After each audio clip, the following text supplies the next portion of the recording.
Okay students, आज हम लोग बात करते हैं रोटेशन ऑफ रिजिड बॉडीज के कंटिन्यूशन में ही। और आज का लेक्चर हमारा टोटली जो है न्यूमेरिकल्स के लिए डेडिकेटेड है। तो ध्यान से न्यूमेरिकल्स को समझते जाइएगा और ध्यान रखिएगा इसमें जितने भी न्यूमेरिकल हम लोग डिस्कस कर रहे हैं they all are very important. अक्सर एग्जाम में इस तरीके के क्वेश्चन जो है वो पूछे जाते हैं, तो ध्यान से समझिएगा इनको कि कैसे हम इनको सॉल्व कर सकते हैं। सबसे पहला क्वेश्चन अगर हम बात करें तो a wheel rotating about a fixed axis, again rotation की बात कर रहा है एक फिक्स्ड एक्सिस के about at 20 RPM is uniformly accelerated. देखिए यहाँ पे आपको ऑलरेडी बताया है कि यूनिफॉर्मली एक्सेलरेटेड है, यानी कि जो एंगुलर एक्सेलरेशन है उसकी वैल्यू यूनिफॉर्म है for 70 seconds during which it makes 50 revolution, कि वो अपना 70 सेकेंड्स तक वो है उस ड्यूरेशन में क्या करता है, उसमें 50 रिवॉल्यूशंस होते हैं। कह रहे सबसे पहले find the angular velocity at the end of this interval. तो हमें बताना है कि स्टार्टिंग से लेके बाद में जो 50 रिवॉल्यूशन कर रहे हैं 70 सेकंड के एंड पे उसका वेलोसिटी कितना होगा, एंगुलर वेलोसिटी कितनी होगी, time required for the velocity to reach 100 revolution per minute. इसके बाद पूछ रहे हैं कि अगर जो हमारा फ्लाई व्हील है या जो भी व्हील रोटेट कर रहा है जब उसकी स्पीड जो है वो अगर 100 रिवॉल्यूशन पर मिनट है तो उस टाइम पर उसके लिए कितना टाइम या कह सकते हैं कि कितना टाइम लगेगा इस वेलोसिटी को रीच करने में। तो सबसे पहले हम स्टार्ट करते हैं 1 बाय 1। तो ध्यान रखिए सबसे पहले हमें दे रखा है कि उसका स्पीड जो 20 आरपीएम, ये हमें स्पीड किसमें गिवन है, रिवॉल्यूशन पर मिनट में। हम क्या करेंगे यहाँ से एंगुलर वेलोसिटी कैलकुलेट करते हैं और एंगुलर वेलोसिटी और रिवॉल्यूशन पर मिनट में आपको रिलेशन बताया दैट 2πn/60। एन आरपीएम में है इसलिए हमने 60 से डिवाइड किया। अगर आरपीएस में होता तो 60 से डिवाइड करने की जरूरत नहीं है, ध्यान रखिएगा आपको। जब हम यहाँ से सॉल्व करेंगे तो हमारे पास इनिशियल एंगुलर वेलोसिटी जो है वो हमारे पास आ जाएगी that is 2.09 radian per second. अब इसी तरीके से एंगुलर डिस्प्लेसमेंट हम कैसे कैलकुलेट कर सकते हैं, कितना एंगुलर डिस्प्लेसमेंट उसने किया, कह रहे हैं कि 50 रिवॉल्यूशंस उसने बनाए किए। तो 50 रिवॉल्यूशन हमें पता है कि 1 रिवॉल्यूशन जब करता है तो क्या कर रहा है वो 360 डिग्री रोटेट कर रहा है, यानी कि 2π रेडियन के इक्वल। तो हमें टोटल डिस्प्लेसमेंट कितना होगा, 2π को हमने 50 से मल्टीप्लाई कर दिया तो यहाँ पे हमें टोटल एंगुलर डिस्प्लेसमेंट की जो वैल्यू है वो मिल जाएगी। अब हमसे पूछ रहे हैं कि at t equal to 70 second पे जो एंगुलर एक्सेलरेशन है यानी कि उसकी वैल्यू कितना होगा, अल्फा की वैल्यू हमें बतानी है। तो हमें कांस्टेंट एक्सेलरेशन अगर हमारे पास एंगुलर दे रखा है तो हमें रिलेशन मालूम है that theta equal to omega not t plus half alpha t square. यहाँ से हम वैल्यूज को पुट करते हैं, थीटा हमें पता है, ओमेगा पता है, टाइम भी हमें पता है, अल्फा हमें ऑलरेडी गिवन है कि अल्फा की जो वैल्यू है हमारे पास, सॉरी अल्फा हमें निकालना है यहाँ पे। तो यहाँ से हम क्या कर सकते हैं, एंगुलर एक्सेलरेशन की जो वैल्यू होगी वो हम कैलकुलेट कर सकते हैं, जो कि हमें क्या मिलेगा 0.0684 रेडियन पर सेकेंड स्क्वायर। ध्यान रखिएगा यहाँ पे भी अगेन वैल्यूज जो है आपकी डेसिमल प्लेसेस के बाद 4 to 5 प्लेसेस तक रखिए तो ज्यादा अच्छा है। हमें अपने क्वेश्चंस के जो आंसर है उनको एग्जैक्ट लाने में थोड़ा ज्यादा आसानी रहेगी। तो आगे हम बात करते हैं कि एट द एंड वो जो पूछ रहे हैं ना कि angular velocity at the end of this interval, यानी कि 70 सेकंड्स के बाद उसका वेलोसिटी कितना होगा। यानी कि हमें अब एक्सेलरेशन पता है कि कितने यूनिफॉर्म एक्सेलरेशन से वो मूव कर रहा है, तो हम फाइनल वेलोसिटी निकाल सकते हैं with the relation using omega equal to omega not plus alpha t.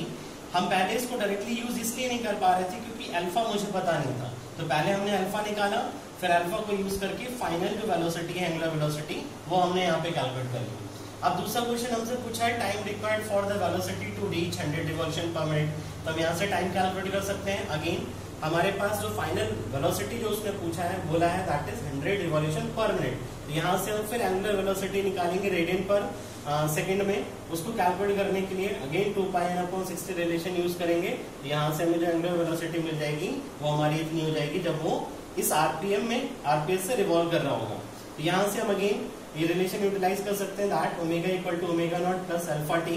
तो हमें ओमेगा नॉट पता ही है, अल्फा भी हमें पता है और टाइम हमें मालूम ही है, दोनों को यूटिलाइज किया तो यहाँ से हमें जो टाइम है टी की वैल्यू जो है वो सॉरी टी हमें निकालना है, टी हमें पता नहीं है 100 रिवॉल्यूशन रीच करने की, ओमेगा हमें पता है, यानी कि फाइनल वेलोसिटी कितनी होगी वो हमें पता है। यूज करके हम यहाँ से जो टाइम है उसकी वैल्यू को कैलकुलेट कर सकते हैं।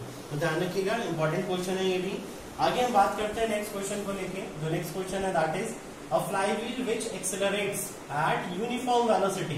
अब यहाँ पे देखिए क्वेश्चन में कह रहा है कि यूनिफॉर्म वेलोसिटी के साथ एक्सेलरेट कर रहा है। कोई भी चीज अब यूनिफॉर्म वेलोसिटी से मूव या एक्सेलरेट कर रही है, कह सकते हैं रोटेट कर रही है, तो क्या हो रहा है वहां पे, यानी कि जो एक्सेलरेशन है that is the constant value. तो अगेन हमें यहाँ पे कांस्टेंट एक्सेलरेशन वाले फॉर्मूले ही यूज करने होंगे। Is observe to have made 100 revolution to increase its velocity from 120 RPM to 160 RPM. कह रहे कि 120 आरपीएम से 160 आरपीएम की स्पीड को रीच करने के लिए उसे 100 रिवॉल्यूशन लगते हैं। कह रहे कि if the flywheel originally starts from rest, यानी कि जो इनिशियल वैल्यू है, यानी कि सबसे पहले जो फ्लाईव्हील स्टार्ट कर रहे हैं वो रेस्ट से स्टार्ट कर रहा है, तो हमसे पूछा है यहाँ पे द वैल्यू ऑफ एक्सेलरेशन। तो हमें बताना है कि इतने रिवॉल्यूशन करने के बाद जो स्पीड 120 आरपीएम से 160 आरपीएम हुई है, तो कितना जो टाइम है, सॉरी कितना एक्सेलरेशन, उस एक्सेलरेशन की वैल्यू क्या होगी वो हमें बतानी है। तो ये क्वेश्चन आपको एग्जाम मतलब घर पे करना है, और मैं इसमें हिंट आपको दे देता हूँ। देखिए पहला वैल्यू कैलकुलेट करने के लिए एक्सेलरेशन के लिए आपको 100 रिवॉल्यूशन दिए हैं, तो अब यहाँ से टोटल एंगुलर डिस्प्लेसमेंट निकाल सकते हैं, थीटा इक्वल टू 100 × 2π। और उसी तरीके से अब देखिए हमें यहाँ से यहाँ तक रीच करना है, इनिशियल वेलोसिटी ये, फाइनल ये जो स्टार्ट कर रहा है फ्रॉम रेस्ट वो अलग चीज है। अभी उसने हमसे सिर्फ 120 से 160 के लिए पूछा है, तो हम 120 कैपिटल एन के अकॉर्डिंग क्या करेंगे, यहाँ पे ओमेगा की वैल्यू कैलकुलेट कर सकते हैं, वो हमारे लिए क्या हो जाएगा ओमेगा नॉट। और इसी तरीके से इस आरपीएम के अकॉर्डिंग हम ओमेगा की वैल्यू निकाल सकते हैं। और उसके बाद simply omega equal to omega equal to omega not plus alpha t utilise करके या थीटा वाला रिलेशन यूज करके, दैट थीटा इक्वल टू जो हम बात करते हैं s equal to u t plus half a t, उसका उसी फॉर्म में हम यहाँ पे भी लिख सकते हैं that theta equal to initial velocity omega not into t plus half times of alpha times of t square. या सिंपली हमें फाइनल वेलोसिटी गिवन है, तो आप यहाँ से v equal to u plus a t, यानी कि सिंपली जो हम यूटिलाइज कर सकते हैं omega equal to omega not plus alpha T,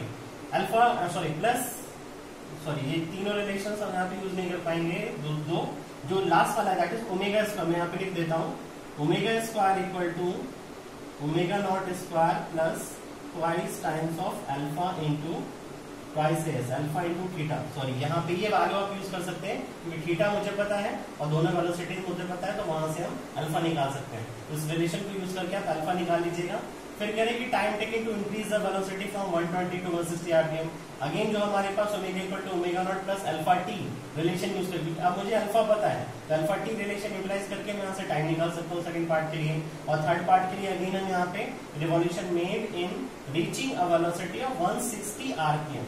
अब हमसे कह रहे हैं कि स्टार्टिंग रेस्ट से लेके, जब ये जो बोल रहा है फ्लाईव्हील स्टार्ट हुआ है वहां से लेके इतने आरपीएम तक पहुंचने के लिए उसको कितना जो टाइम कितने रिवॉल्यूशन है उसको करने पड़ेंगे, ये हमें बताया है यहाँ पे। तो हम क्या करेंगे अगेन यहाँ पे इस आरपीएस से हम यहाँ से ओमेगा की वैल्यू निकालेंगे, आरपीएम में दे रखी कैपिटल है, इसको कन्वर्ट करके ओमेगा में लिखेंगे। और उसके बाद में एक्सेलरेशन हमें पता ही है, इनिशियल वेलोसिटी हमें पता है, तो हम यहाँ से निकाल सकते हैं टोटल डिस्प्लेसमेंट उसने कितना किया होगा इस ड्यूरेशन के लिए, मतलब उस वेलोसिटी के ओमेगा नॉट इक्वल टू 0 से लेके इस स्पीड तक पहुंचने के लिए। जब मुझे वहां से थीटा मिल गया तो नंबर ऑफ रिवॉल्यूशन हमें बताने हैं, तो सिंपल सी बात है 1 रिवॉल्यूशन इक्वल टू 2π रेडियस, तो हमने 2π से उसको डिवाइड कर दिया, तो डायरेक्टली हमें वहां से क्या मिल जाएंगे नंबर ऑफ रिवॉल्यूशन। ये कॉन्सेप्ट मैंने लास्ट लेक्चर में भी आपको बताया था, अगर आपको याद हो तो वो आप ध्यान रखिएगा, वहां से यूज कर सकते हैं। इसी तरीके से एक क्वेश्चन और है हमारा यहाँ पे, ये क्वेश्चन भी आपको घर पे करना है, मैंने इसके आंसर्स दे रखे हैं, ठीक है। ये भी सिमिलर इसी तरीके से क्वेश्चन है, सॉल्व करने की कोशिश करेगा इसको, और अगर नहीं सॉल्व होता है कोई प्रॉब्लम होती है तो आप कमेंट बॉक्स में मुझे कर सकते हैं, मैं अगेन इसका चाहूंगा तो नेक्स्ट क्लास में कहीं इसका सोल्यूशन दे सकता हूँ। वैसे इजी क्वेश्चन है, आप आसानी से इसको सॉल्व कर सकते हैं।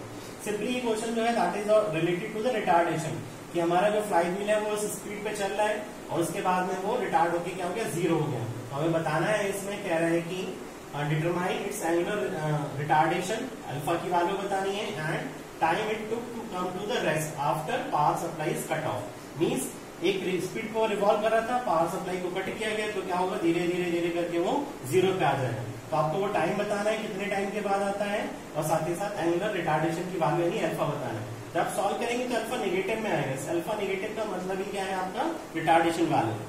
इसके बाद हम बात करते हैं नेक्स्ट क्वेश्चन को लेके, ये क्वेश्चन काफी इंपॉर्टेंट है, ध्यान रखिए। अक्सर एग्जाम में इस तरीके के क्वेश्चन पूछे जाते हैं जो कि हमारे स्टेप पुली से रिलेटेड होते हैं, ठीक है। The step pulley shown in the figure starts from the rest, ध्यान रखिएगा, रेस्ट से स्टार्ट कर रहा है and accelerates at 2 radian per second square. एक कांस्टेंट एक्सेलरेशन की वैल्यू हमें गिवन है। How much time is required for block A and block A to move 20 metre. साथ ही साथ हमें बताना है find velocity of A and B at that time, यानी कि यहाँ पे जो जिस टाइम मतलब इस वेलोसिटी या इतनी डिस्टेंस मूव करने के लिए उसे कितना टाइम लगा, तो वो टाइम निकालने के बाद हमें बताना है कि उस टाइम पर जो वेलोसिटीज है वो ब्लॉक्स की क्या क्या होंगे। डायग्राम हम देखते हैं कि डायग्राम एग्जैक्टली क्या है। देखिए यहाँ पे जैसे स्टेप पुली का मतलब है कि यहाँ पे हमारे एक से ज्यादा ग्रुप है, एक ये पहले पार्ट है, एक ग्रुप इसमें है और दूसरा ग्रुप इधर की तरफ। कह सकते हैं कि एक ही पुली के साथ दूसरी पुली हमने अटैच कर रखी है, ठीक है, क्लोज। ये कह सकते हैं कि एक ही मेटल से हमने दो पुली इस तरीके से बना रखी है वो, और इस एक्सिस के अबाउट ये रोटेट करेंगे। तो हमें बता रखा है उसने कि पूछ रहा है कि ये ब्लॉक जब हमारा नीचे की तरफ मूव करेगा 20 मीटर की डिस्टेंस, तो हमें बताना है कि यहाँ पर कितना टाइम लगेगा, ठीक है, उस 20 मीटर रीच करने के लिए। तो ध्यान से देखिए कि हमें एंगुलर एक्सेलरेशन की वैल्यू गिवन है that alpha equal to 2 radian per second square. तो जाहिर सी बात है जब ये पुली रोटेट कर रही होगी तो ये ब्लॉक हमारा नीचे की तरफ आएगा, यानी कि अगर ये 20 मीटर नीचे की तरफ आता है तो इसका मतलब क्या हुआ कि एंगुलर डिस्प्लेसमेंट कितना, ये यहाँ पे पेरिफेरी के अलॉन्ग मूव करेगा क्या 20 मीटर। तो हम यहाँ से क्या निकाल सकते हैं, एंगुलर डिस्प्लेसमेंट उसने कितना किया होगा, ये 20 मीटर नीचे जब आया होगा। जाहिर सी बात है हमारे पास रिलेशन होता है that s equal to r times of theta. तो थीटा की वैल्यू हम कैलकुलेट कर सकते हैं कैपिटल एस अपॉन आर से। तो ब्लॉक एक ही बात कर रहा है, तो यहाँ के लिए देखिए रेडियस की वैल्यू जो गिवन है दिस इज 1 मीटर, तो हमने वहां पुट करी, तो डायरेक्टली हमें यहाँ से जो थीटा की वैल्यू मिलेगी दैट इज 20 रेडियन। अल्फा हमें पता है, ओमेगा नॉट इनिशियली स्टार्ट कर रहे हैं 0 से, तो हम टाइम आसानी से निकाल सकते हैं that omega equal to omega not into theta plus half alpha t square value को यूज करके। तो आप देखेंगे टाइम की वैल्यू सिंपली हमारे पास आती है 4.472 सेकेंड, ठीक है। इसी तरीके से कह रहे हैं इस टाइम पर हमारी जो वेलोसिटीज होंगी इन दोनों ब्लॉक्स की वो भी हमें बतानी है।